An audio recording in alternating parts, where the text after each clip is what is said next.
Broodje is a word in Dutch meaning bread, more specifically a kind of crusty bread roll. More specifically yet, a sandwich made in that bread roll. The first Dutch broodje I wrote about was broodje croquette way back in the early days of the site. The last year I wrote about and made videos about broodje haring and broodje hete kip.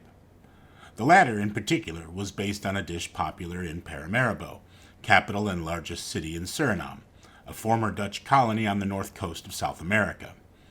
Today we're looking into another Dutch Surinamese sandwich, Broodje Moksi Meti.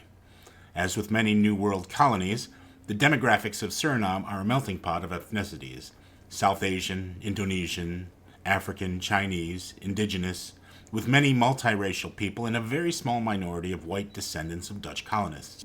Surinamese cuisine is, as a result, also a melting pot, mixing local ingredients with African, East Asian, South Asian, and Southeast Asian influences.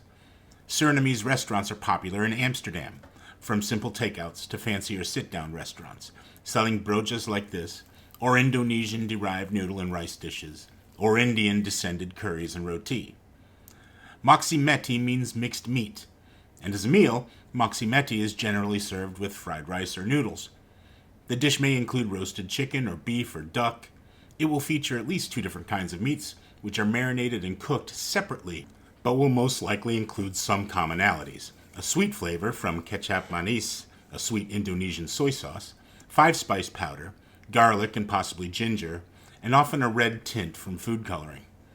I found recipes for Surinamese takes on char siu, 5-spice chicken and pork belly, and a kind of Chinese-derived Surinamese sausage called pha chong that seems to be very much like a fresh version of the sweet, dried Chinese sausage lap chong.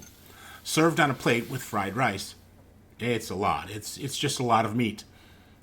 But chopped up and stir-fried together with a little reserved char siu marinade and scallions, served in a hard roll with sweet Surinamese pickled cucumbers and onions. Chopping the meats up this way and combining them in the same sauce does lose some of the individual character of each meat, but it makes each bite an interesting combination of flavors and textures. The overall impression is sweet, yes, very much like char siu, with honey, sugar, garlic, ginger, and 5-spice powder leading the way. But the individual textures, the crisp fattiness of pork belly, the lean strands of chicken breast, the snappy sausage casing alternating with the softly parting minced meat of the sausages themselves, and under all, the chewy, deeply marinated sweet meat of the char siu pork shoulder. The scallions make things look pretty, but don't really add a whole lot. If this were being served over rice, you'd probably want to stir-fry some cabbage and onions into it. And you may not believe me, but I got serious banh mi vibes from this sandwich.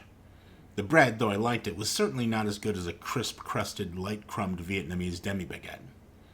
But the vaguely Asian, savory, sweet mixture of meats, along with these slightly sweet pickles, at least led in that direction.